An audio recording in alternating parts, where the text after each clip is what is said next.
Pintu baja yang tak pernah dibuka selama puluhan tahun itu mendadak bergeser.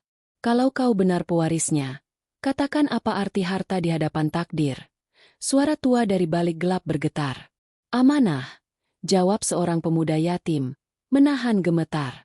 Di meja, surat wasiat bertanda darah menyala di bawah lampu, dan ada nama yang tak pernah dia duga, namanya sendiri. Detik berikutnya, generator padam, dan seluruh rumah kaca miliarder itu terkunci dari dunia luar. Siapa yang mengurung siapa selama ini?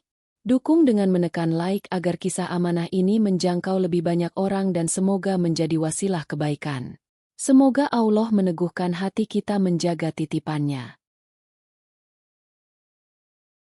Hujan tipis menggurat genteng panti asuhan seperti jari yang mengetuk-ngetuk sabar. Raffi duduk di ambang jendela asrama, menatap halaman yang basah, ketika motor tua berhenti di depan gerbang. Seorang laki-laki berjas hujan turun, menggenggam map tahan air. Ia menanyakan nama Raffi Albar dengan suara datar, seperti orang yang datang bukan untuk membawa kabar, melainkan beban. Amplopnya tebal, berstempel merah, wangi kertas lama. Raffi memandang tandala itu seakan-akan benda hidup yang berdenyut. Di belakangnya, ranjang susun, baju-baju yang dijemur di tali, potret wisuda anak-anak panti yang menempel miring, semuanya seketika terasa jauh. Ia menelan ludah, memanggil Ustaz Ziyad agar ikut menyaksikan. Ustaz berjalan perlahan. Sandal jepitnya menimbulkan bunyi kecil di lantai keramik. Baca pelan. Jangan biarkan kabar besar merampok hatimu, katanya, dan tatapannya teduh seperti payung di tengah hujan. Tangan Raffi bergetar ketika menyobek lak. Surat itu lebih mirip pernyataan sumpah daripada pemberitahuan. Bahasa legal yang dingin, nama orang-orang yang tidak pernah ia kenal, segel notaris, paraf di sudut-sudut halaman. Namun pada baris ketiga, kata-kata itu menghantam rusuknya, pewaris tunggal. Nama kakek miliarder yang selama ini cuma menjadi desas-desus di radio murahan panti, Haji Malik Rahmadi, tertulis di sana. Tertulis pula alamatnya, rumah kaca raksasa di pinggir kota, kompleks yang menurut cerita jarang-jarang didatangi matahari karena semua sinarnya dipantulkan dinding bening yang tinggi. Kenapa aku? Suara Raffi serak, lebih mirip bisikan yang memantul di dada sendiri. Ia yatim sejak kecil, bahkan foto ayah ibunya pun tak utuh, tepiannya digerogoti jamur dan usia. Yang ia tahu tentang warisan hanyalah sisa kue ulang tahun yang dibagi rata, bukan angka-angka yang sulit dihafal. Ustaz Ziyad mengambil surat itu, membaca dengan seksama. Namamu jelas. Tanggal hari ini. Ada tanda tangan saksi dan nomor telepon yang bisa dihubungi. Jari tuanya menyentuh bahu Raffi. Ingat, nak, amanah itu ujian. Harta bukan obat untuk luka. Kadang ia justru garamnya. Kalau hatimu goyah, sebut nama Allah pelan-pelan. Tarik napas. Raffi mengangguk, meski dadanya berdegup seperti pintu yang dipaksa tertutup oleh angin. Nisa menyelinap dari pintu asrama. Rambutnya yang setia diikat tinggi basah oleh asap dapur. Ada apa? Kau mau kabur dari panti atau jadi donatur mendadak? Candanya setengah gugup. Ia membaca surat itu, dan senyumnya hilang. Kita harus memastikan ini bukan penipuan. Kata kita menancap hangat. Raffi tidak pernah benar-benar sendirian di tempat ini, tapi kabar besar selalu membuat orang mengecil, seakan-akan tubuhmu tak muat menampungnya. Mereka bertiga duduk di musyalah kecil. Karpet tipisnya hangat oleh bekas sujud. Raffi menutup mata, menggulung resah. Jika ini benar, katanya, aku takut tidak siap. Suaranya retak. Di kepalanya, kenangan-kenangan kecil berloncatan. Malam-malam sewaktu ia menatap lampu kota dari pagar panti sambil berhayal suatu hari punya sepatu tanpa tambalan. Pagi-pagi saat ia pura-pura kenyang di dapur agar adik yang lebih kecil bisa menambah lauk. Wajah ibunya yang hanya ia hafal dari sudut foto, sebuah senyum yang memeluk tanpa tangan. Ustaz tersenyum tipis. Tidak ada orang yang dilahirkan siap memikul sesuatu yang lebih besar dari punggungnya. Kesiapan datang setelah kau menunduk. Pergilah esok pagi. Bawa kepala dingin. Jangan tanda tangani apapun sebelum paham. Dan apapun yang terjadi, Jangan kau biarkan nama baik menjadi pelarung bagi keinginan-keinginan kecil yang menipu. Malam berjalan seperti orang tua. Pelan, kadang menoleh. Raffi tak bisa tidur. Di langit-langit, Cat yang mengelupas membentuk pola mirip peta. Ia membayangkan rumah kaca itu. Apakah beningnya membuat penghuninya merasa telanjang? Bagaimana rasanya tinggal di tempat yang dindingnya memantulkan bayangan sendiri berkali-kali? Ia cemburu kepada orang yang tenang memegang kunci hidupnya. Ia pun ingin begitu. Tapi setiap kali dadanya membusung oleh harap, ada tangan tak terlihat yang menekan. Hati-hati, hanya satu langkah dari syukur menuju congkak. Menjelang subuh, ia bangkit mengambil wudhu. Air dingin menggigit jemari, tapi justru di situ ada ketenangan yang memperlambat napas. Di atas sajadah, doanya pendek, berbisik, canggung, namun jujur. Tunjukkan jalan yang tidak menyesatkan. Jaga aku dari diriku. Hanya engkau yang tahu betapa mudahnya aku silau. Bibirnya menyebut nama Allah, dan sejenak beban itu menjadi seukuran punggung manusia. Pagi, panti bersuara. Panci beradu, langkah-langkah kecil menuju sekolah, tawa yang tak tahu apa-apa tentang surat-surat. Nisa sudah menunggu di gerbang, membawa ransel dan kamera saku yang selalu ia bawa untuk melatih mimpinya menjadi jurnalis. Kalau ternyata ini jebakan, kita pulang sebelum zuhur, ucapnya. Kalau benar, kau tetap makan siang di panti. Disiplin menjaga kewarasan. Mereka menumpang angkot, kemudian ojek. Kota menyambut dengan aroma bensin, roti panggang, dan poster-poster bisnis yang menjanjikan keselamatan dalam cicilan. Setiap lampu merah terasa lebih lama dari biasanya. Raffi memandang kaca spion dan melihat wajahnya sendiri. Biasa, bahkan terlalu biasa untuk kabar sebesar itu. Ia meraba amplop di saku jaket, memastikan belum berubah menjadi abu. Ketika ojek berbelok ke jalan yang lebih sepi, bangunan itu muncul. Seakan-akan sebuah danau beku yang berdiri tegak. Rumah kaca Haji Malik. Dinding-dindingnya memantulkan langit mendung, halaman yang terawat tanpa celah. Pohon-pohon disusun dengan perhitungan yang membuat angin pun ragu-ragu. Di pagar depan, kamera kecil mengikuti gerakan mereka. Petugas keamanan tidak tampak. Justru kesunyian itulah yang membuat tempat itu terasa dijaga. Ada bel listrik, ada interkom. Nisa memencet tombol. Tak ada suara. Raffi menempelkan amplop ke kamera, memperlihatkan segel.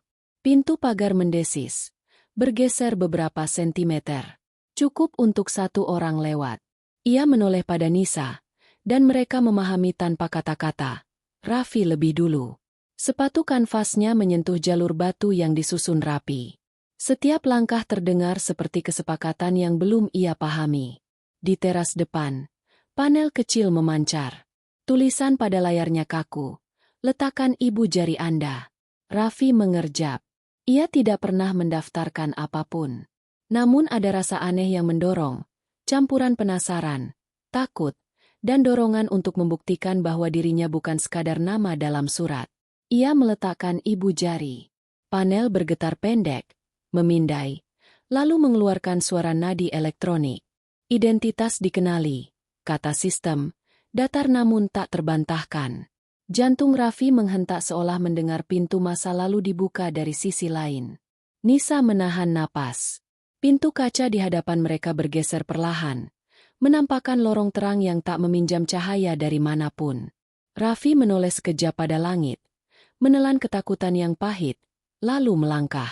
Di belakangnya, hujan berhenti mendadak, menyisakan aroma tanah yang belum sempat kering. Lorong itu menunggu, dan apapun yang akan terjadi setelah ambang ini, harus ia hadapi dengan kepala dingin.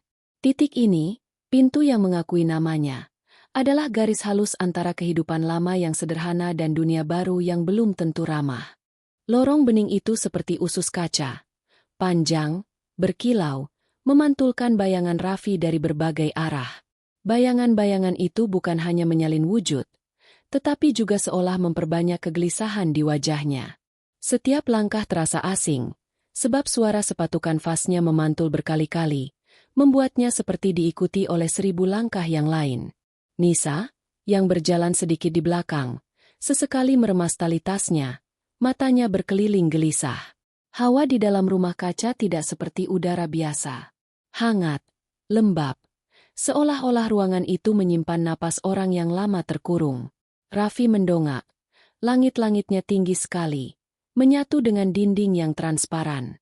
Ia melihat awan di luar, tapi di dalam terasa seperti dunia lain. Sebuah perut raksasa yang menelan tanpa memuntahkan. Ada rasa ditatap. Sekalipun tidak ada siapapun yang terlihat. Lorong itu berakhir di sebuah pintu baja tebal yang tidak serasi dengan dinding kaca. Panel digital menyala. Masukkan jari pewaris. Raffi menempelkan ibu jarinya. Sama seperti di pagar.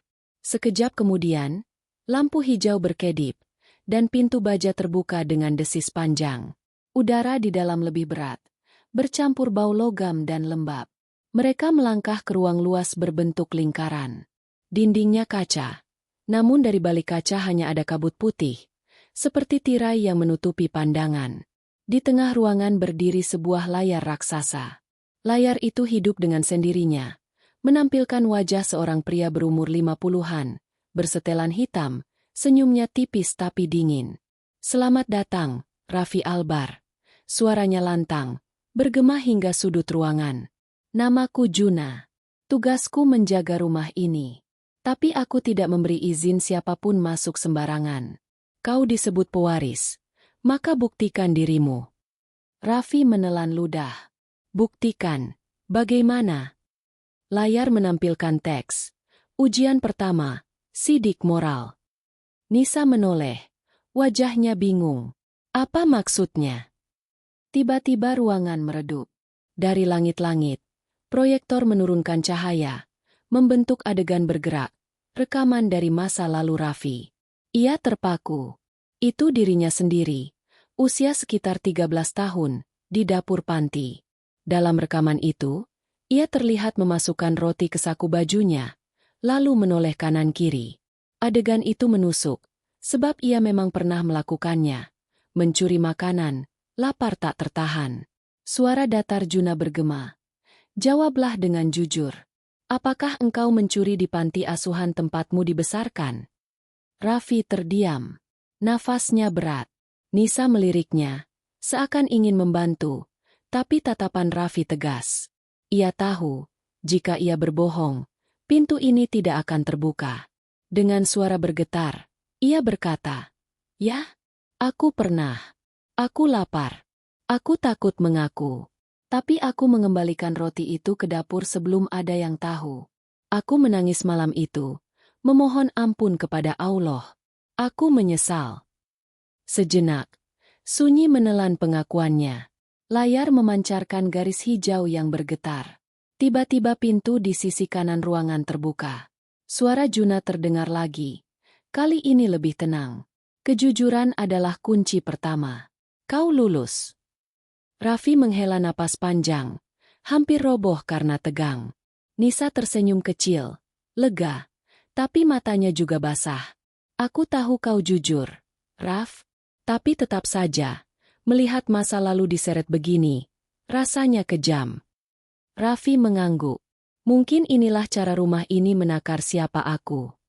Ia menatap pintu yang terbuka, lorong lain yang menunggu. Tapi kenapa aku? Apa maksud semua ini? Layar berganti. Kini tampak Faruk, seorang pengacara berjas rapi, duduk di ruang kerja modern. Ia berbicara melalui siaran langsung. "Raffi, tahukah kau? Semua ini disiapkan puluhan tahun. Kakekmu ingin pewaris yang tidak hanya bisa membaca angka, tapi juga membaca hati. Kau baru melewati pintu pertama. Jangan kira sisanya akan mudah." Nisa berbisik. "Aku tidak suka nada orang itu. Seperti ada sesuatu yang disembunyikan." Raffi menunduk sejenak. Ia merasakan dada bergetar, bukan hanya karena ketakutan, tapi juga karena rasa bersalah yang kembali hidup. Ingatan malam-malam lapar itu muncul lagi. Wajah anak-anak panti lain yang tertidur tanpa tahu ia hampir mengambil hak mereka. "Allah, kuatkan aku. Jangan biarkan aku jatuh karena masa laluku sendiri." Batinnya lirih. Lorong berikutnya menunggu. Pintunya terbuka lebar. Raffi melangkah pelan, tapi pasti. Nisa mengikutinya dengan tatapan yang penuh waspada. Di belakang mereka, pintu baja menutup rapat, meninggalkan ruang ujian pertama yang kini sunyi kembali. Udara di lorong berikut terasa berbeda. Lebih dingin, seperti ada sesuatu yang mengintai. Namun satu hal jelas, langkah Raffi tidak lagi sekadar melangkah. Ia sudah memasuki jalan yang hanya bisa ditempuh dengan hati yang berani mengaku luka. Dan entah apa yang menunggu, ia tahu dirinya tidak bisa mundur. Lorong kedua seperti meluncur ke perut bumi. Lantainya licin bagai permukaan batu yang disetrika. Raffi menahan napas setiap kali sensornya berdesis. Seolah-olah rumah kaca ini sedang mengeja ulang namanya huruf demi huruf. Nisa berjalan di sisi, memotret cepat panel-panel aneh di dinding. Angka menyala, simbol hukum, cap-cap lembaga, materi yang rasanya sengaja dipajang untuk menakuti orang yang tak paham. Setelah belokan terakhir, mereka tiba di sebuah ruang yang tidak lagi serba bening. Di hadapan mereka berdiri pintu kayu tua. Ukirannya telaten, gagangnya logam dingin seperti malam tanpa bintang. Begitu pintu dibuka, udara berubah. Ada aroma kertas tua, tinta, dan sesuatu yang lebih pekat. Bau besi yang menempel di lidah. Ruangan itu seperti notariat yang dipindahkan ke dalam museum. Lemari arsip berderet, lampu gantung menguning, meja kayu besar di tengah dengan alas kulit hitam. Di atasnya, sebuah map merah tersandar pada penahan, ditutup segel lilin yang bertuliskan inisial HR dan tanggal lama yang membuat punggung merinding. Di pojok ruang, kamera kecil berkedip, tetapi tidak ada sosok penjaga. Raffi mendekat. Jari-jarinya terasa asing di ujung lengan. Nisa memberinya ruang, namun tatapannya melekat. Ini pasti inti dari semuanya, gumamnya pelan. Raffi mengangguk, mengorek keberanian yang tersisa. Ia menyentuh segel. Lilin itu rapuh. Retaknya mengeluarkan bunyi halus, seperti dengus orang yang menunda penyesalan terlalu lama. Map terbuka, menampakkan beberapa lembar kertas perkamen modern, formal, rapi, tetapi pada halaman pertama ada sesuatu yang membuat dada Raffi mengeras. Tanda tangan yang diakhiri bercak marun, kering dan menghitam di tepi. Bukan tinta. Dar. Nafas Raffi sontak pendek. Kenapa? Ada ini. Suaranya pecah. Nisa menunduk mendekat, menahan reaksi. Mungkin semacam sumpah terkuat, katanya lirih. Cara kuno untuk mengatakan tidak bisa ditarik kembali. Kalimat di atas tanda tangan sederhana, namun berat. Harta hanyalah titipan. Pewarisku adalah orang yang berani mengatakan cukup. Tidak ada nama yang ia kenal selain Haji Malik. Namun di bawahnya, tercetak jelas. Pewarisku, Raffi Albar. Raffi merasa ruang mengerut di sekelilingnya. Ia menelusuri halaman berikut. Daftar aset yang memusingkan, catatan wakaf yang belum dikukuhkan, larangan menjual tanah-tanah tertentu, kewajiban menanggung beasiswa dan rumah sakit, dan satu klausul yang menggigit perut. Segala keputusan pewaris harus melewati ruang ujian yang ditetapkan penjaga. Nama penjaga, Juna. Parafnya kecil, tegas. Ini, bukan surat yang memanjakan, Nisa berucap pelan. Ini perintah yang membebani. Raffi mengangguk kaku. Ada kalimat pengantar yang dicetak miring di marin. Jika surat ini kau baca, berarti engkau telah memilih jujur pada luka. Jangan sekalipun menilai dirimu dari angka. Nilailah dari keberanian menolak kelebihan. Ia mengulang kalimat itu dalam batin, seperti menelan batu yang tidak muat di tenggorokan.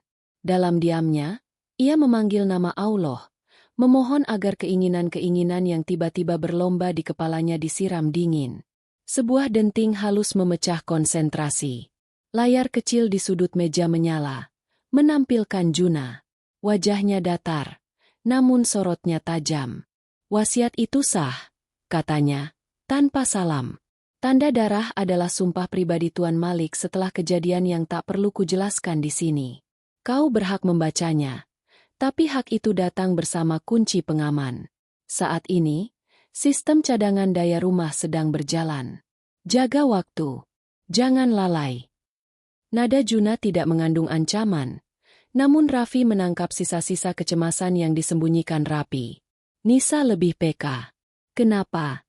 Cadangan daya? Bukankah rumah sebesar ini punya suplai yang tak ada habisnya?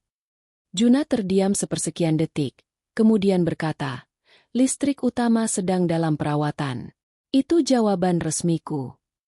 Lalu layar padam begitu saja, menyisakan denging tipis dari lampu gantung. Raffi memusatkan diri kembali pada teks. Di halaman akhir, sebuah paragraf singkat, tidak formal, seperti catatan yang diselipkan.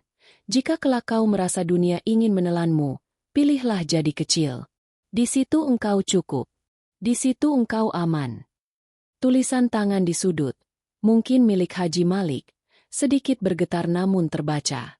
Raffi menyentuhnya, mengira-ngira umur tinta, membayangkan tangan renta yang menekan pena, membayangkan bibir yang mungkin mengucap pasrah di sela kalimat. Ada hangat yang aneh memenuhi dada, campuran iba, kesal, dan sesuatu yang hampir seperti sayang pada orang yang belum pernah ia temui.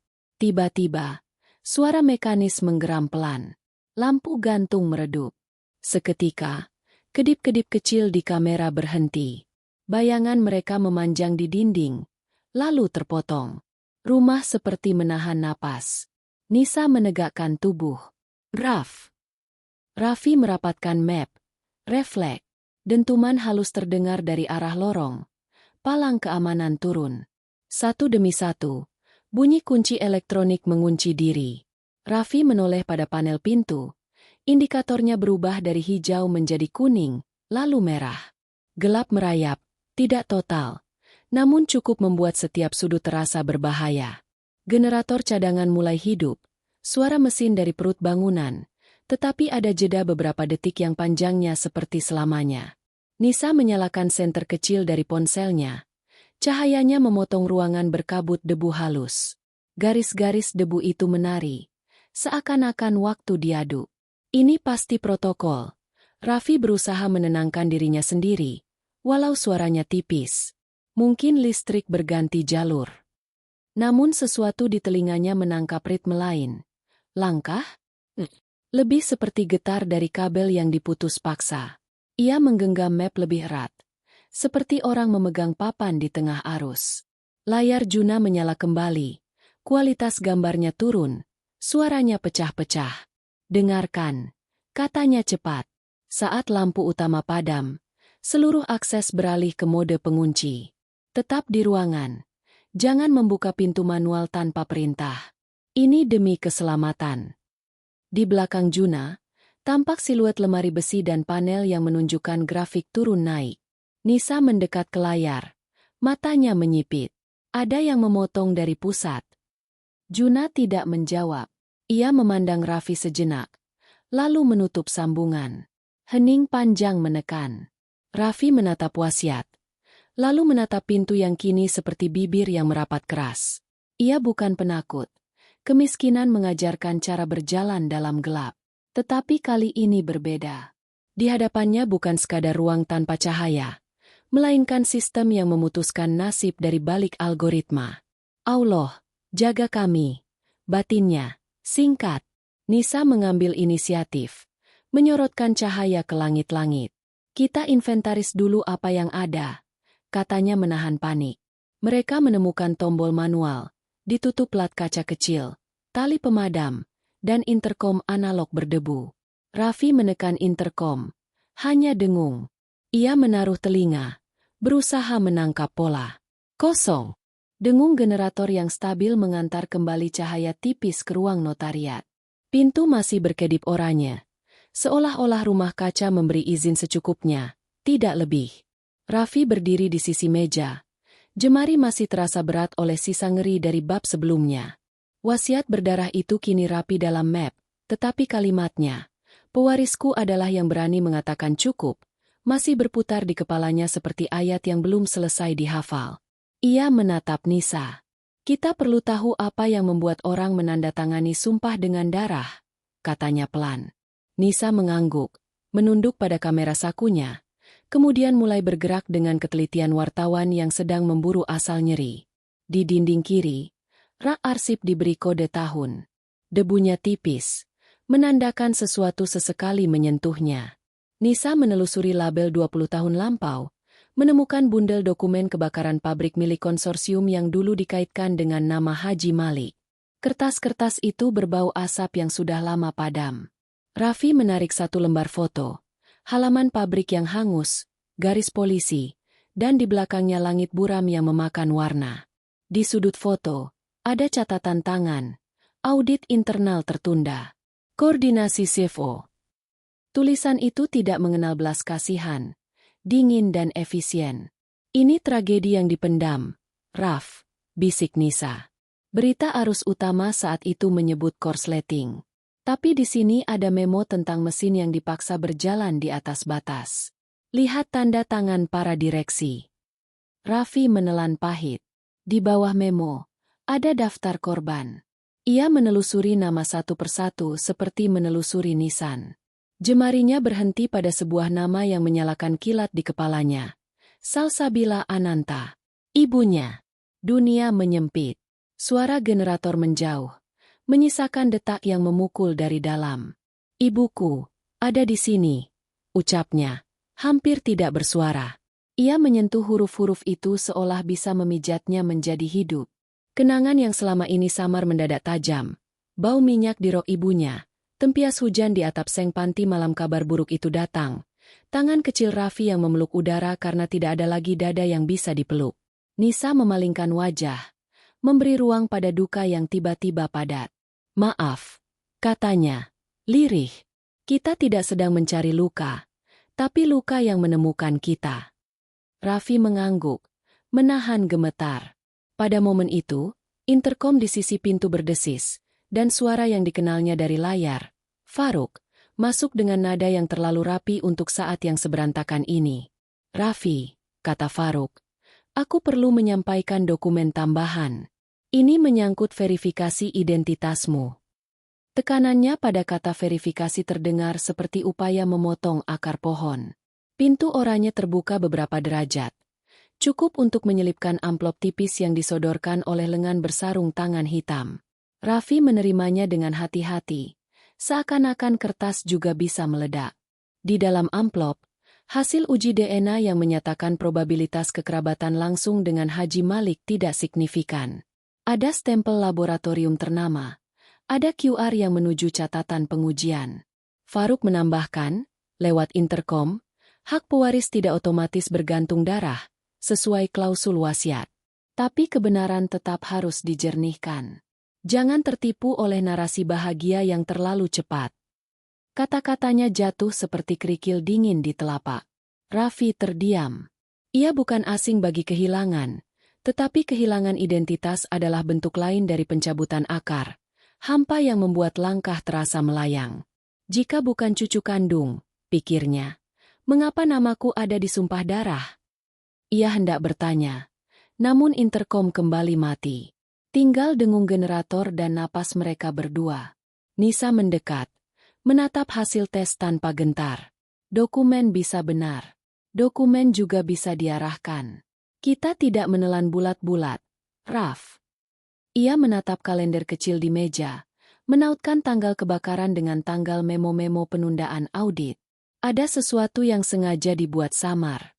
Tugas kita bukan mempercayai yang paling keras suaranya, tapi yang paling utuh jejaknya.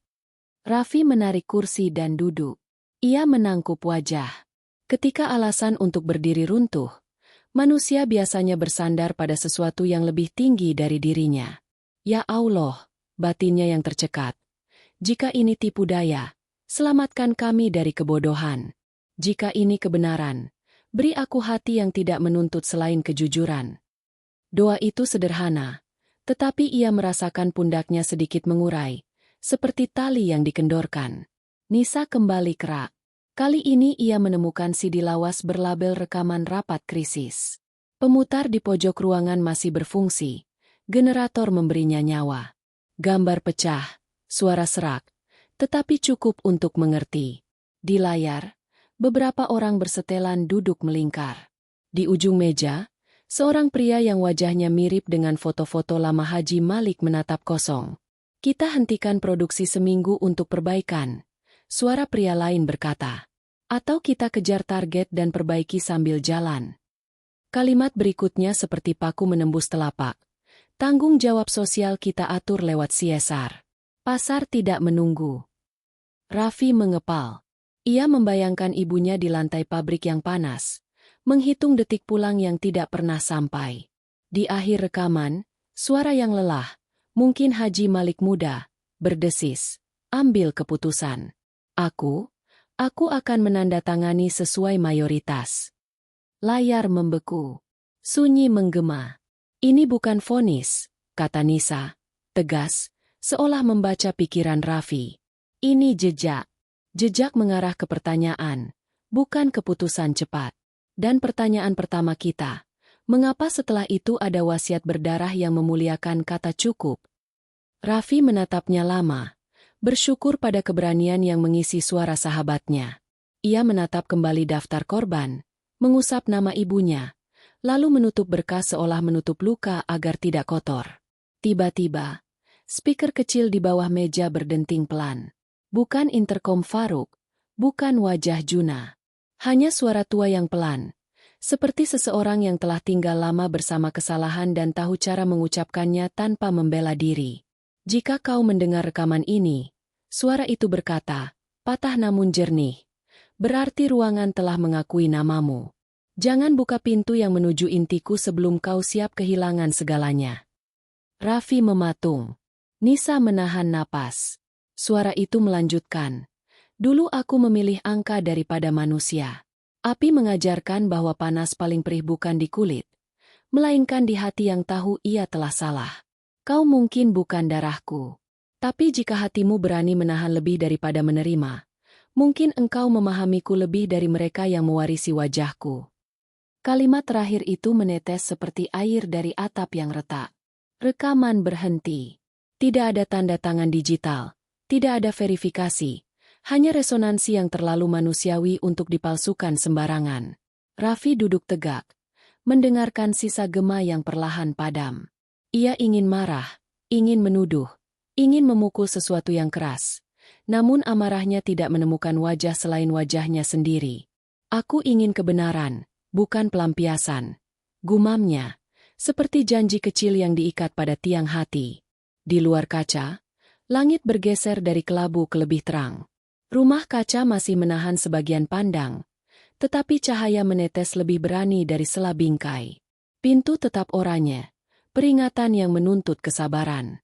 Nisa merapikan semua temuan. Foto hangus, memo audit, hasil DNA, CD rapat krisis, lalu menaruhnya berurutan, membangun garis yang bisa diikuti tanpa tersesat. Kita punya peta duka, katanya. Peta yang tidak lengkap, tapi cukup untuk melangkah satu ruangan lagi. Suasana di ruang arsip masih menekan. Aroma asap lama seakan tak mau hilang dari hidung Raffi. Ia baru saja menutup kembali dokumen-dokumen yang menyebut nama ibunya, ketika pintu indikator oranye berubah hijau sebentar, lalu membuka jalur sempit ke lorong lain. Bunyi gesekan besi itu terdengar seperti undangan yang penuh jebakan. Raffi menatap Nisa, keduanya paham tanpa kata. Langkah berikutnya mungkin akan lebih berat. Dengan hati-hati mereka masuk, menyusuri lorong redup yang dipenuhi panel kaca, hingga tiba di ruang yang berbeda dari sebelumnya. Lebih luas, dindingnya dipenuhi layar yang menampilkan grafik saham, berita ekonomi, dan data aset perusahaan. Di tengah ruangan berdiri sosok tinggi, tegap, berseragam sederhana namun auranya tegas. Itulah Juna, kepala keamanan rumah kaca, yang selama ini hanya terdengar suaranya. Kini wujudnya nyata. Sorot mata tajam, gerak tubuh penuh disiplin. Ia menatap Raffi dengan dingin, seakan ingin menimbang isi dadanya, bukan hanya tubuhnya. Selamat datang di inti ujian berikutnya, ujar Juna datar. Kau harus tahu, kekayaan bukan hanya soal warisan, melainkan juga tentang darah yang menetes di belakangnya. Jika kau ingin menyentuhnya, kau harus siap membayar harga. Nisa refleks menyela. Harga seperti apa? Apakah kau bermaksud menguji atau menjerat? Tapi Juna tak menjawabnya. Ia hanya berjalan menuju panel, menekan beberapa tombol. Layar besar menampilkan wajah seorang pria parubaya berjas mewah dengan senyum licik. Damar Kusumo, pemilik perusahaan rival yang dulu berulang kali berusaha menggusur bisnis Haji Malik. Damar berbicara seolah menembus kaca.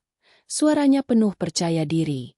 Anak muda, kau mungkin merasa istimewa, tapi jangan lupa, sistem hukum di negeri ini bisa dibeli. Jika kau masuk ke permainan warisan ini, kau akan jadi pion. Aku tawarkan kesepakatan. Lepaskan sebagian besar aset, aku lindungi namamu, dan kau bisa hidup tenang dengan sisa yang cukup besar untuk 10 generasi. Kata-katanya menetes sebagai racun manis. Raffi menggenggam jemarinya. Ia teringat wajah ibunya di daftar korban. Ia teringat sumpah darah di wasiat yang menyebut kata cukup. Tapi tawaran itu menggoda. Hidup tanpa resah, tanpa ujian yang mencekik, tanpa harus menanggung dosa masa lalu orang lain. Nisa menatapnya tajam. Jangan tergoda, Raf. Ini jalan pintas. Jalan pintas selalu berliku di ujung. Tapi suara Damar kembali menekan, lebih halus. Apa gunanya kau menanggung beban orang mati? Kau bukan cucu kandung. Hasil tes DNA sudah jelas. Hidupmu bisa ringan jika kau menyerah hari ini. Ucapan itu menghantam dada Raffi. Ia ingat hasil amplop dingin itu. Stempel laboratorium yang menyingkirkan darah dari persaudaraan. Hatinya hampir goyah. Namun tiba-tiba, dari speaker tersembunyi, terdengar suara Renta, rekaman lain dari Haji Malik, lirih tapi tegas. Jangan jual dirimu demi ketenangan semu.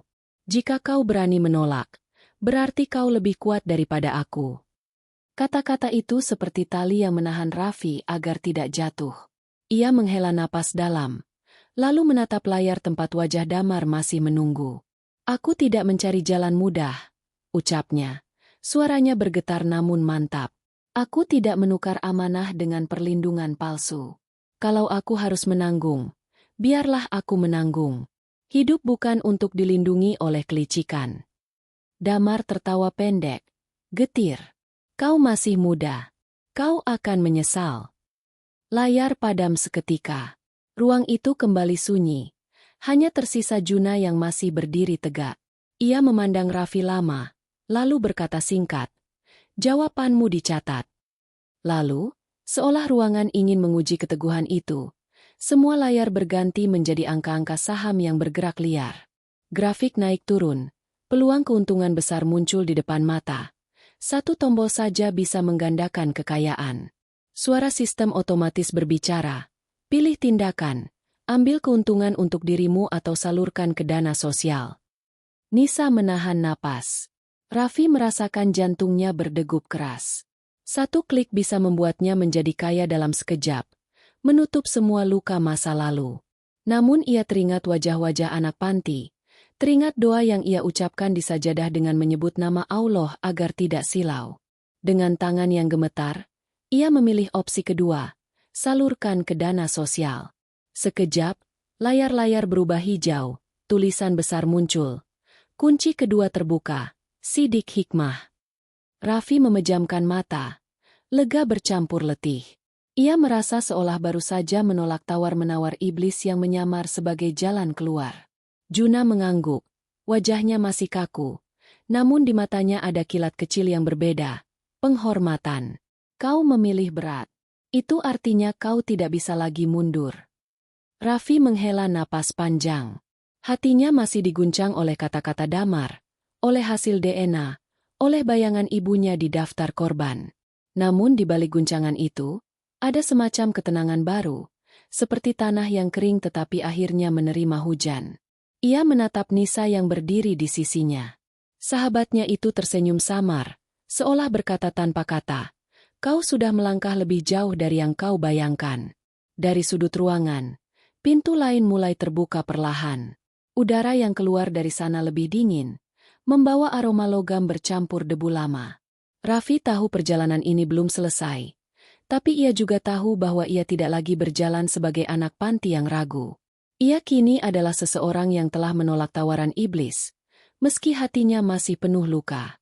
Ia menarik napas dalam, menyebut nama Allah dalam diam, lalu melangkah. Ruangan menutup di belakangnya, menyisakan gema keputusan yang akan terus menempel di dinding hatinya.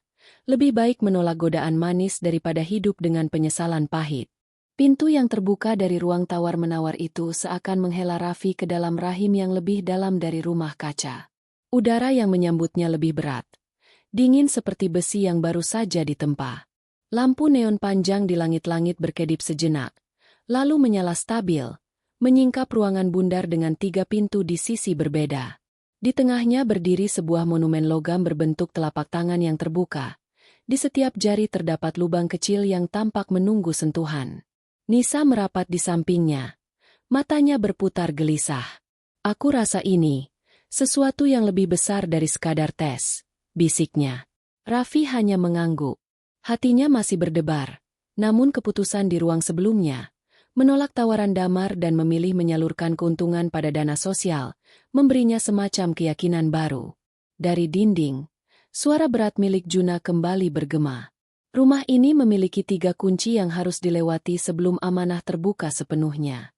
Kau telah membuka kunci pertama dengan jujur pada masa lalu. Kau melewati kunci kedua dengan menolak kekayaan cepat. Kini, saatnya kunci ketiga, pilihan yang menuntut kehilangan. Kata kehilangan itu mengguncang Raffi lebih dari kata-kata lain. Ia memandang monumen logam itu. Di dasar telapak, tertulis kalimat yang menusuk dada. Apa yang rela kau lepaskan, itulah yang menentukan seberapa pantas kau menerima. Sebelum ia sempat bertanya, layar-layar di sekeliling ruangan menyala. Menampilkan daftar aset, tanah, saham, pabrik, rumah mewah, bahkan akun deposito dengan jumlah nol berderet panjang. Tapi di pojok layar ada satu opsi berbeda. Dana beasiswa anak yatim dan rumah sakit gratis. Rencana yang pernah disebut Haji Malik namun belum pernah diwujudkan. Sistem otomatis memberi instruksi. Pilih. Kau bisa mengunci aset ini sebagai hak pribadi, atau melepas sebagian besar untuk amanah sosial. Ingat, keputusan tidak bisa ditarik kembali. Nisa menggenggam lengan Raffi. Raff, ini bukan simulasi biasa. Aku rasa tombol ini benar-benar mengalihkan dana besar. Kalau kau tekan, seluruh dunia di luar sana akan tahu. Raffi berdiri kaku. Bayangan dirinya yang lelah di panti, lapar tanpa lauk, keinginannya untuk sekali saja tidak khawatir soal uang, semua berdesakan di kepalanya. Lalu wajah anak-anak panti terlintas, tawa mereka yang sederhana, dan doa mereka setiap malam. Allah, beri aku hati yang lebih luas daripada keinginanku sendiri. Batinnya lirih. Dengan tangan gemetar, ia menggerakkan kursor menuju opsi kedua. Salurkan untuk beasiswa dan rumah sakit. Saat tombol ditekan, layar berguncang sebentar, lalu menampilkan konfirmasi. Aset utama dialihkan. 70% masuk ke dana sosial permanen. Hening panjang mengikuti. Raffi terhuyung sedikit. Seolah sebagian tubuhnya ikut terkuras bersama angka-angka yang menguap dari layar. Namun di dalam hatinya, ada ruang kosong yang terasa seperti lega. Ia menatap monumen logam, dan tiba-tiba, cahaya dari dalam jari-jari logam itu menyala satu persatu. 2 jari pertama, jujur dan hikmah, sudah terang. Jari ketiga menyala dengan cahaya lebih pekat, seolah-olah sedang membakar sesuatu di dalam dada. Suara Juna kembali, kali ini lebih dalam, seakan-akan ada beban pribadi di balik kata-katanya. Kunci ketiga ini disebut sidik rahasia. Orang yang menggunakannya bukan sekadar menolak, tapi rela kehilangan agar orang banyak selamat. Kau baru saja melakukannya. Tapi ingat, ujian sejati bukan di sini. Dunia luar akan menertawakanmu, menuduhmu gila, menyebutmu pewaris yang membuang harta. Bertahanlah. Raffi menutup mata, menyerap kata-kata itu. Ia tahu benar. Manusia lebih mudah memuji ketika seseorang berjuang mencari kekayaan, tapi akan mencibir ketika seseorang memilih memberi. Ia merasakan berat itu sudah menunggu di luar. Nisa menepuk bahunya. Aku bangga padamu, Raff. Tapi jangan lupa, dunia tidak akan bertepuk tangan. Mereka akan mencakar. Senyumnya getir, tapi matanya penuh keyakinan. Di sisi lain ruangan, salah satu pintu terbuka pelan, mengeluarkan angin dingin dari lorong gelap. Namun sebelum mereka melangkah, Raffi menoleh lagi pada monumen logam itu. Ia menyentuh permukaannya. Rasanya dingin menusuk, Tapi cahaya dari dalam menyalakan sesuatu di hatinya. Kesadaran bahwa ia tidak lagi berjalan sebagai anak yatim yang kebetulan mendapat surat wasiat, melainkan sebagai seseorang yang sedang ditempa menjadi penjaga amanah. Raffi menarik napas dalam, menyebut nama Allah dalam diam, lalu melangkah menuju lorong baru. Setiap langkahnya terasa lebih berat, namun juga lebih dalam. Ruangan menutup di belakang, meninggalkan cahaya 3 jari yang menyala sebagai tanda perjalanan. Dan di dalam dirinya, ia tahu, ia sudah kehilangan banyak, tapi mungkin justru kehilangan itulah yang menjadikannya utuh. Lorong setelah monumen logam itu berliku panjang, lantainya bergemerisik seperti kerikil yang ditaburkan. Raffi menunduk, merasa langkahnya lebih berat setelah memilih menyerahkan sebagian besar aset ke dana sosial. Keputusan itu belum lama diambil, tetapi dampaknya seperti sudah menorehkan garis baru di wajahnya. Nisa berjalan setengah langkah di belakang, matanya tidak berhenti mengamati dinding yang dipenuhi ukiran nama, ribuan nama yang tidak ia kenal. Semakin jauh mereka berjalan, nama-nama itu mulai memiliki catatan kecil di sampingnya, tanggal lahir, tanggal wafat, dan peristiwa singkat. Ada yang tercatat sebagai karyawan wafat saat kebakaran, ada pula yang ditulis, gugur karena mogok makan dalam tahanan perusahaan. Setiap nama terasa seperti batu yang dilemparkan ke dada. Nisa berhenti tiba-tiba. "Raf, lihat ini." Jemarinya menunjuk ke salah satu ukiran di dinding. Raffi mendekat, dan darahnya serasa berhenti mengalir. Di sana, terukir jelas, Arif Albar, ayahnya. Nama yang selama ini hanya ia dengar samar-samar dari cerita ibunya, tanpa pernah benar-benar mengenal wajah. Di samping nama itu, ada catatan singkat. Insinyur Whistleblower, mengajukan laporan keselamatan 1 hari sebelum kebakaran. Raffi terhuyung, harus bersandar pada dinding agar tidak roboh. Seluruh tubuhnya bergetar, bukan karena takut, melainkan karena guncangan yang melampaui marah. "Ayahku," mencoba memperingatkan mereka. Suaranya pecah. Nisa mengangguk. Matanya juga berkaca. "Berarti kau bukan sekadar pewaris kebetulan. Kau anak dari seseorang yang mencoba melawan, tapi disingkirkan oleh sistem." Suara mesin di langit-langit berdengung, lalu layar kaca di depan mereka menyala. Rekaman rapat lama muncul lagi, kali ini lebih tajam. Tampak sosok ayah Raffi, wajah muda yang serius, memegang setumpuk berkas. "Tuan Malik, mesin di jalur produksi tidak aman. Jika tidak dihentikan, kebakaran bisa terjadi kapan saja. Saya mohon, beri waktu untuk perbaikan. Nyawa pekerja lebih penting daripada target." Gambar bergeser. Sosok muda Haji Malik terlihat ragu, menatap laporan itu. Tetapi suara mayoritas direksi menekan, target tidak bisa ditunda. Dan di akhir rapat, Malik menandatangani berkas yang menyetujui kelanjutan produksi. Raffi menutup mata, tubuhnya gemetar hebat. Ia merasa seperti terjebak di antara dua dunia. Satu dunia yang dihuni oleh ayahnya yang berani berkata benar, dan satu dunia lagi yang dibangun kakek yang memilih angka. "Ayahku gugur karena keberanian. Ibuku jadi korban karena kebijakan. Lalu aku, di sini, diminta menanggung semua." Nisa menatapnya dalam. "Mungkin itulah alasan kenapa namamu ada di wasiat. Bukan karena darah, tapi karena warisan keberanian." Malik bisa saja mencari pewaris sah secara hukum, tapi ia tahu hanya orang dengan keberanian yang sama dengan ayahmu yang bisa menebus. Raffi mengangkat wajahnya. Air mata menggantung di kelopak. Ia tidak ingat kapan terakhir kali menangis, tapi kali ini ia tidak melawan. Ia membiarkan air mata jatuh, karena di dalamnya ada beban yang akhirnya menemukan lubang untuk keluar. Suara tua dari speaker kembali muncul, rekaman lain dari Haji Malik. "Aku kalah oleh keinginanku sendiri. Arif benar. Aku memilih keuntungan, dan api mengambil yang paling berharga. Jika hari ini ada seorang anak Arif berdiri di hadapanmu, ketahuilah, dialah pengingat yang kuperlukan." Kata-kata itu membuat lutut Raffi lemas. Ia berjongkok, menutup wajah dengan kedua tangan. "Aku bukan pahlawan. Aku bahkan tidak tahu apa aku kuat. Aku hanya lelah, Nisa." Nisa berjongkok di sampingnya, menepuk punggungnya. Menangis tidak membuatmu lemah. Ayahmu melawan dengan pena, ibumu bertahan dengan cinta. Kau melanjutkan keduanya dengan pilihan-pilihanmu. Itu lebih dari cukup. Hening panjang mengikuti.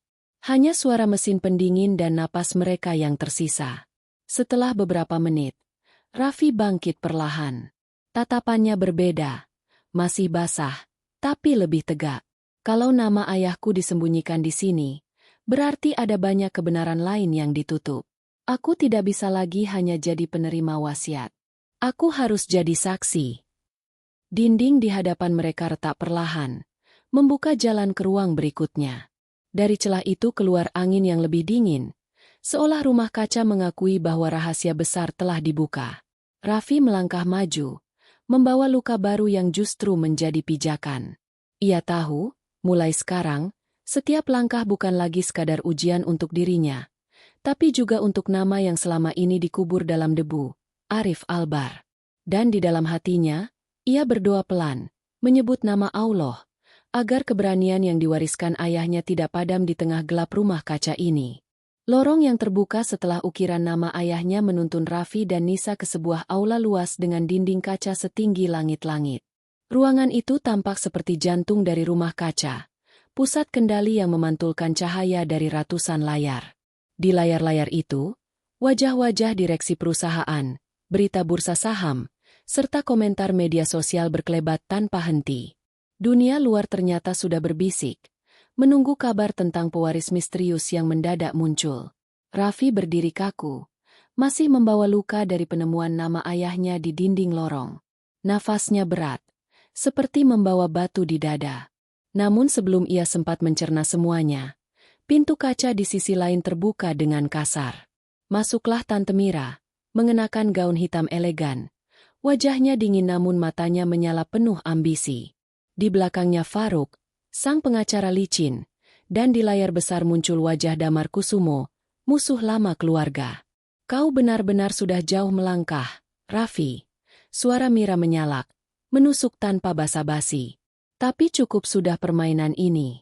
Kau bukan cucu kandung. Semua orang tahu. Kau hanyalah anak seorang insinyur yang mati sia-sia. Takdir seharusnya tidak menempatkanmu di sini. Raffi menahan diri agar tidak terpancing. Tapi Nisa maju setengah langkah, matanya tajam. Takdir tidak menunggu izin dari orang serakah, katanya keras. Dan siapapun yang menyebut dirinya keluarga seharusnya menjaga amanah, bukan merampas.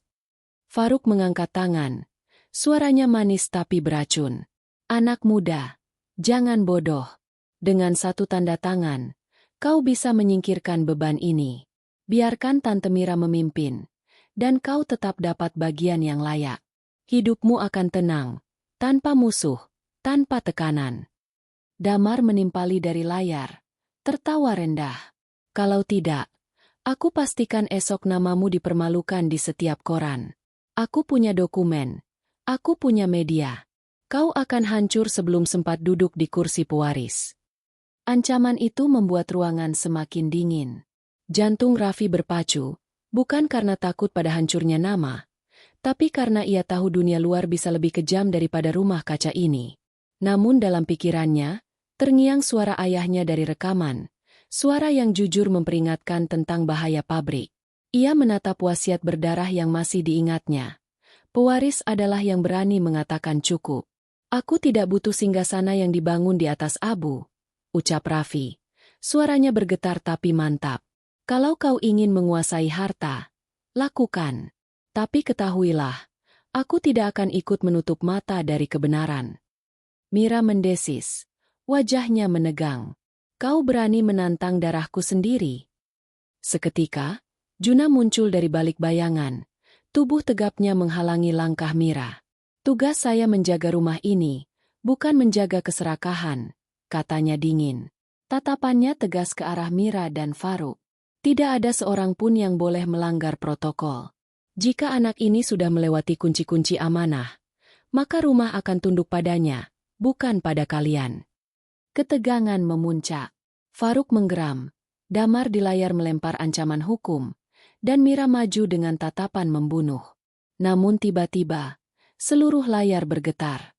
Sistem rumah kaca menampilkan hitung mundur. 10 menit menuju penguncian total. Lampu merah menyala di setiap sudut ruangan. Suara mekanis menggema.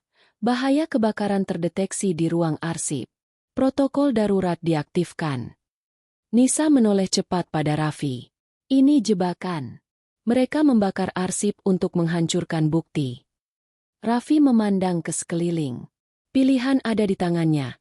Membuka sistem untuk menyelamatkan semua orang, atau mengaktifkan mekanisme yang ia temui sebelumnya, sidik rahasia, yang akan mengalihkan seluruh aset ke dana sosial permanen, tapi membuat mereka semua terkunci sampai fajar.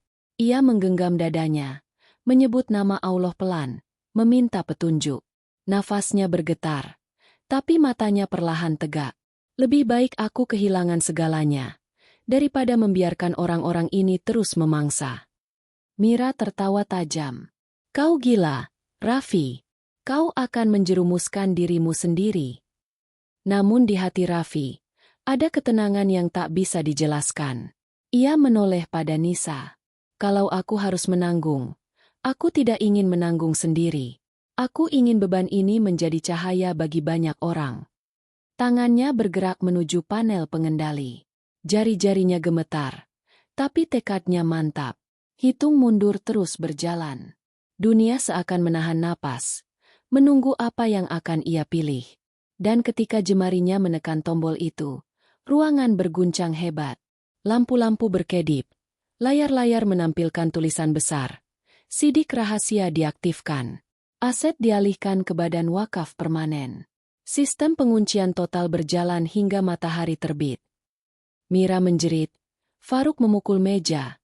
Damar di layar mengumpat keras. Tapi di dada Raffi, justru ada ketenangan baru, meski ia tahu badai sesungguhnya baru saja dimulai. Ia menatap pintu yang perlahan menutup, seolah rumah kaca menelan mereka semua dalam satu nasib. Hatinya bergetar, tapi ia berbisik dalam diam. Ya Allah, jangan biarkan aku mundur dari jalan yang sudah kau tunjukkan. Dan ruangan pun terjebak dalam senyap tegang, menunggu fajar yang entah akan membawa keselamatan atau kehancuran. Getaran akibat sistem penguncian masih terasa di lantai kaca. Lampu darurat berwarna merah berputar-putar di dinding, menebarkan cahaya yang membuat wajah setiap orang tampak seperti topeng. Hitung mundur terus berlari. Layar besar menampilkan angka-angka digital yang menurun detik demi detik. Mereka semua kini terkurung bersama.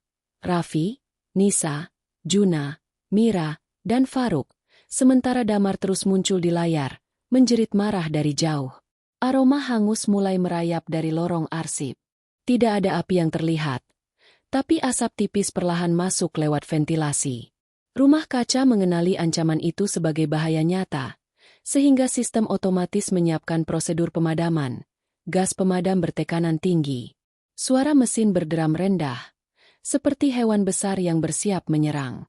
Nisa menutup hidung dengan sapu tangan. Suaranya serak. Raf, kalau gas ini keluar, kita semua bisa pingsan berjam-jam. Bisa mati kalau kadar terlalu pekat. Raffi berdiri di tengah ruangan, menatap panel pengendali yang baru saja ia tekan. Keputusan itu masih bergema di dadanya. Keputusan mengaktifkan sidik rahasia yang mengunci rumah kaca sekaligus mengalihkan aset pada badan wakaf permanen. Ia tahu tak ada jalan kembali. Dan kini, pilihan itu menuntut konsekuensi. Semua orang terjebak di dalam, bersama kebencian dan ketakutan masing-masing. Mira meronta. Wajahnya merah karena marah. Kau benar-benar anak bodoh. Kau sudah menghancurkan segalanya. Harta yang seharusnya milik keluarga hilang karena idealisme murahanmu. Faruk mencoba menekan tombol darurat, tapi panel menolak, menampilkan pesan dingin. Otorisasi tidak sah. Ia menoleh pada Raffi. Suaranya licik. Masih ada cara. Batalkan pengalihan dengan menandatangani surat di bawah otoritas pengacara. Aku bisa perbaiki semuanya. Kau hanya perlu mengaku salah. Raffi menatapnya dengan mata merah karena asap. Tapi sorotnya tajam.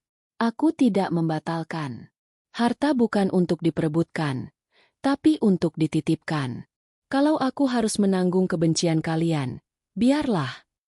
Juna berdiri tegap di sisi Raffi. Untuk pertama kalinya, suaranya tidak lagi datar. Aku sudah lama menjaga rumah ini, menyaksikan betapa keserakahan bisa menghancurkan lebih cepat dari api. Hari ini, aku memilih berdiri di pihak yang rela kehilangan. Aku bersamamu, Raffi. Kata-kata itu membuat Mira semakin histeris. Ia meninju dada Juna, tapi tubuh tinggi itu tak tergoyahkan. Faruk memaki keras, sementara Damar di layar tertawa getir. Kau pikir dunia luar akan menganggapmu pahlawan? Tidak. Besok kau akan disebut pengkhianat keluarga. Media akan melabelimu pewaris yang gila, yang membakar harta miliaran hanya demi nama. Ancaman itu menusuk, tapi Raffi justru merasa dadanya lebih ringan. Ia menoleh ke Nisa, yang masih berjuang melawan asap dengan wajah pucat. Kalau mereka mencibir, biarlah. Aku tidak ingin jadi raja. Aku hanya ingin tidur tanpa dihantui jeritan ibuku. Mata Nisa berkaca. Ia mengangguk pelan. Dan kau tidak sendiri. Aku akan catat semuanya. Aku akan siarkan. Dunia harus tahu kebenaran, bukan versi yang mereka karang. Asap makin tebal. Suara sistem otomatis menggema. Aktivasi gas pemadam dalam 60 detik. Suara itu netral. Tapi bagi mereka seperti vonis. Raffi menatap ke atas. Matanya berat. Dalam diam, ia memanggil nama Allah, memohon agar kehilangan ini bernilai lebih dari sekadar pengorbanan kosong. Jika aku harus lemah, jadikan kelemahanku pelindung bagi yang lain. Jika aku harus kehilangan, jadikan kehilangan ini penerang. Doa itu lirih, namun mengalir dari hati yang tidak lagi gentar. Detik-detik terakhir menurun. Juna membuka panel manual di dinding, mencoba memutus katup gas, tapi mekanismenya terkunci elektronik. Raffi maju, bersama-sama menarik tuas besi yang keras. Tangannya terluka, darah menetes, tapi ia terus menekan bersama Juna. Logam berderit panjang, hingga akhirnya katup menutup sebagian. Sistem membaca anomali, gas keluar lebih lambat. Mereka berhasil membeli waktu. Namun bahaya belum hilang. Layar tiba-tiba menampilkan gambar lain. Nisa berhasil menyambungkan kamera kecilnya ke jaringan publik. Ratusan ribu penonton daring menyaksikan siaran langsung dari rumah kaca. Mereka melihat wajah Raffi, Mira yang menjerit, Faruk yang kalut, Juna yang berdiri tegap. Dan mereka juga mendengar suara rekaman lama, pengakuan Haji Malik yang terbuka secara otomatis. Aku memilih laba, bukan nyawa. Api merenggut yang paling berharga. Jangan ulangi kesalahan yang sama. Publik terpaku. Komentar berloncatan di layar. Ada yang marah, ada yang menangis, ada yang mendoakan. Perlahan, narasi mulai berubah. Bukan lagi tentang pewaris palsu, tapi tentang anak yatim yang berani menolak keserakahan. Mira berlutut. Wajahnya tertutup tangan. Suaranya pecah. Faruk mundur. Matanya kosong. Damar di layar mengamuk. Tapi suaranya tenggelam oleh lautan komentar publik. Raffi berdiri di tengah ruangan. Tubuhnya lelah. Tapi matanya menyala dengan api yang berbeda. Api yang tidak membakar, melainkan menerangi. Ia menatap hitung mundur yang tersisa beberapa menit. Ia tahu malam ini belum usai. Tapi satu hal sudah pasti. Sidik rahasia telah membuktikan bahwa kehilangan bisa menjadi kekuatan. Ia menoleh ke Nisa dan Juna. Kita akan bertahan sampai fajar. Dan ketika pintu ini terbuka, dunia tidak lagi sama. Asap masih bergelut di udara, lampu merah masih berputar, tetapi di dada Raffi, ada keyakinan yang kokoh, bahwa ia sedang berjalan di jalan yang benar, meski penuh duri. Dan di sela keheningan yang tercekik, bibirnya bergetar, berbisik. Ya Allah, terimalah ini sebagai saksi, bukan kesia-siaan. Hitung mundur terus menurun. Fajar semakin dekat.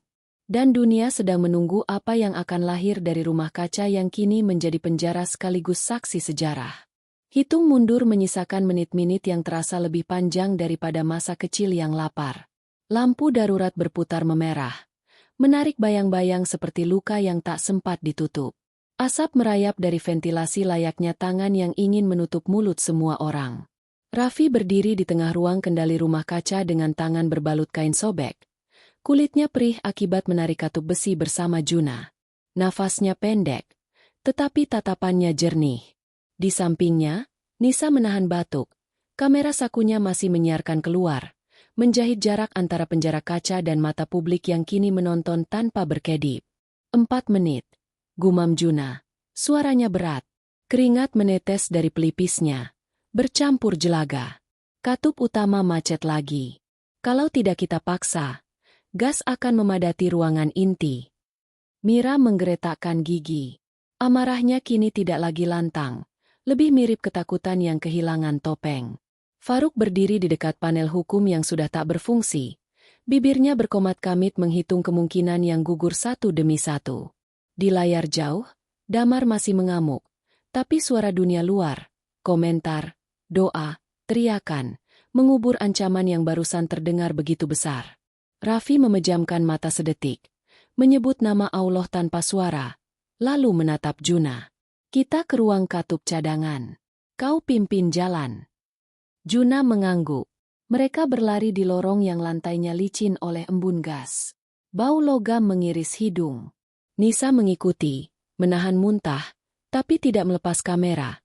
Dunia harus melihat bahwa harga dari kata amanah bukan sekadar angka. Ruang katup cadangan sempit dan panas. Pipa-pipa baja mendesis bagai ular ditusuk. Tuas merah besar menunggu di ujung. 2 orang harus memutar bersamaan, ujar Juna. 1 derajat lagi saja cukup untuk menahan semburan. Raffi menempatkan diri di sisi berlawanan. Otot lengan menjerit. Punggungnya seperti ditancap paku. Namun ia memaksa. Juna menekan dari arah lain. Giginya terkatup. Besi meraung panjang. Tuas bergeser sepersekian. Perlahan, lalu lebih jauh. Detik-detik itu mengiris. Seperti memanjat tali dengan telapak terbakar. Tiba-tiba pipa di atas kepala memercik. Raffi refleks menutupi Juna. Menerima percikan panas di lengan. Terus, seru Nisa. Suaranya pecah. Tuas meringkuk lagi. 0,5 derajat. 1 derajat. Klik. Bunyi mekanis menjalar ke dinding-dinding. Seperti rumah yang menghela napas setelah ditahan terlalu lama. Di layar kecil di samping katup muncul tulisan. Tekanan turun 38%. Stabil sementara. Raffi rebah bertumpu lutut. Dadanya naik turun. Juna meraih bahunya. Menguatkan. Kau melakukan bagianku, katanya hambar. Tapi di sudut matanya ada kilat yang tidak sanggup ia sembunyikan. Nisa menyorot wajah Raffi yang basah peluh. Komentar dari luar membanjir. Doa, syukur. Nama Raffi ditulis berulang-ulang oleh orang-orang yang tak pernah ia temui. Mereka kembali ke ruang kendali. Hitung mundur menunjukkan pukul 1.12. Asap masih ada, namun tidak lagi menebal.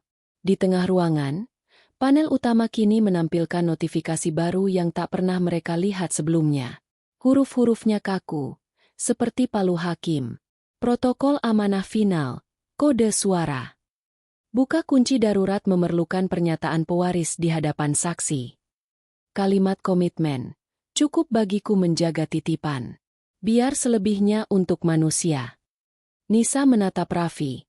Nadi berdegup di lehernya. Ini, kakekmu menulis prosedur suara. Faruk menggeleng keheranan. Bibirnya kering. Codicil. Mira memaku pandang pada panel, seolah mencari celah untuk membatalkan nasib. Sebuah pintu kecil di ujung ruangan bergeser. Dari baliknya keluar Juna mendorong kursi roda. Dan di sana, kurus, pucat, namun sepasang mata tetap nyala, terduduk Haji Malik. Udara seakan menelan bunyi. Raffi membeku. Perjumpaan yang seharusnya hangat malah terasa seperti memegang bara. Haji Malik mengangkat telapak tangan gemetar, seolah meminta waktu. Aku, terlalu lama sembunyi. Suaranya lirih namun patahnya jernih. Hari ini, biar kesalahanku berdiri di samping keberanianmu. Raffi melangkah, menahan getar lutut. Semua rasa yang disembunyikan sejak halaman duka diarsip. Nama ibunya, rekaman ayahnya, wasiat berdarah, berdesakan mencari tempat di kalimat yang harus ia ucapkan. Nisa berdiri sedikit ke belakang, merekam. namun menunduk agar tidak mengganggu sesuatu yang lebih sakral daripada tayangan langsung. Haji Malik memandang Raffi. Air yang tumpah di matanya bukan kepura-puraan. Kalau kau mengucapkannya, pintu akan terbuka. Tapi ingat, sekali keluar, jalanmu tidak lagi teduh. Dunia akan menguji, dan hatimu bisa retak setiap hari. Raffi mengangguk. Perlahan. Kalau jalan teduh menuntun orang pada tidur, biar aku memilih jalan yang membangunkan. Hitung mundur menyentuh pukul 00.34. Ruang seolah menyempit. Gas pemadam kembali menggeram di pipa, menunggu perintah terakhir. Panel melacak denyut suara. Nisa menahan napas. Juna berdiri tegak bagai tembok yang tidak bergeming. Mira menggigit bibir sampai berdarah. Faruk memeluk map kosong. Raffi menegakkan bahu. Suaranya mula-mula tertahan, lalu menemukan bentuknya sendiri. Cukup bagiku menjaga titipan, ucapnya. Tiap kata dipahat dari luka yang telah ia rawat. Biar selebihnya untuk manusia. Panel menyala hijau, tapi belum selesai. Tulisan tambahan berpendar. Sahkan dengan nama yang kau sandar. Hening menegang. Raffi menutup mata sejenak. Memanggil yang selama ini ia sebut di antara lapar dan takut. Ketika membuka mata, suaranya bening, tidak menggetarkan kursi atau layar, melainkan sesuatu yang lebih dalam dari itu. Dengan menyebut nama Allah yang Maha Tinggi, aku berjanji. Seperti ada sesuatu yang runtuh sekaligus terangkat. Kunci magnetis di seluruh pintu berbunyi klik bersahutan. Hitung mundur berhenti di pukul 007 dan perlahan hilang. Lampu merah padam. Sirene darurat berganti menjadi bunyi pintu yang merenggang menerima fajar. Dari jauh, terdengar sorak pendek yang tertahan. Pasukan pemadam, polisi, wartawan, dan orang-orang yang tidak mereka kenal berdiri di halaman kaca. Wajah mereka ditimpa cahaya pagi yang baru muncul. Angin segar menyapu masuk, menyingkirkan sisa gas. Nisa menurunkan kamera, bahunya bergetar, bukan karena lelah semata, melainkan karena sesuatu yang mirip kebahagiaan yang belum berani disebut. Juna menatap Raffi, tatapan seorang penjaga kepada orang yang akhirnya layak dijaga. Haji Malik memutar kursi pelan, menatap dunia di luar, kemudian kembali menatap Raffi. Ia merogoh saku, mengangkat kartu kecil lusuh, sebuah adendum yang ditulis tangan. Bibirnya getar, namun mantap. Aku menyisakan 10%, bukan agar kau kaya, tapi agar kau tidak jatuh miskin saat menjaga yang 90. Hanya berlaku kalau kau mengucap komitmen itu. Kini syarat terpenuhi. Ia mengulurkan kartu itu. Raffi tidak mengambilnya, bukan menolak, melainkan memahami. Ia berlutut, mencium tangan lelaki tua itu, dan berkata pelan, "Terima kasih untuk kesempatan menebus." Matahari menyalakan ribuan serpih debu di udara seperti doa yang tampak. Pintu utama terbuka penuh. Dunia menunggu narasi. Raffi berdiri di ambang, tubuhnya masih perih, namun suaranya tidak lagi ragu. Ia menatap kamera Nisa yang kembali terangkat, menatap kerumunan yang berdesakan, menatap pagi yang jernih, lalu mengucap satu kalimat lagi, kalimat yang kini sudah menjadi tulangnya. Cukup. Tidak panjang, tidak didekorasi, tapi menggema ke tiap sudut, memantul di kaca, turun ke tanah, menyeberang ke dada orang-orang yang mendengarnya. Beberapa bertepuk, beberapa menangis, beberapa menundukkan kepala. Di sampingnya, Haji Malik menutup mata, seolah baru mendengar doa yang sejak lama ia harapkan dari mulut selain dirinya sendiri.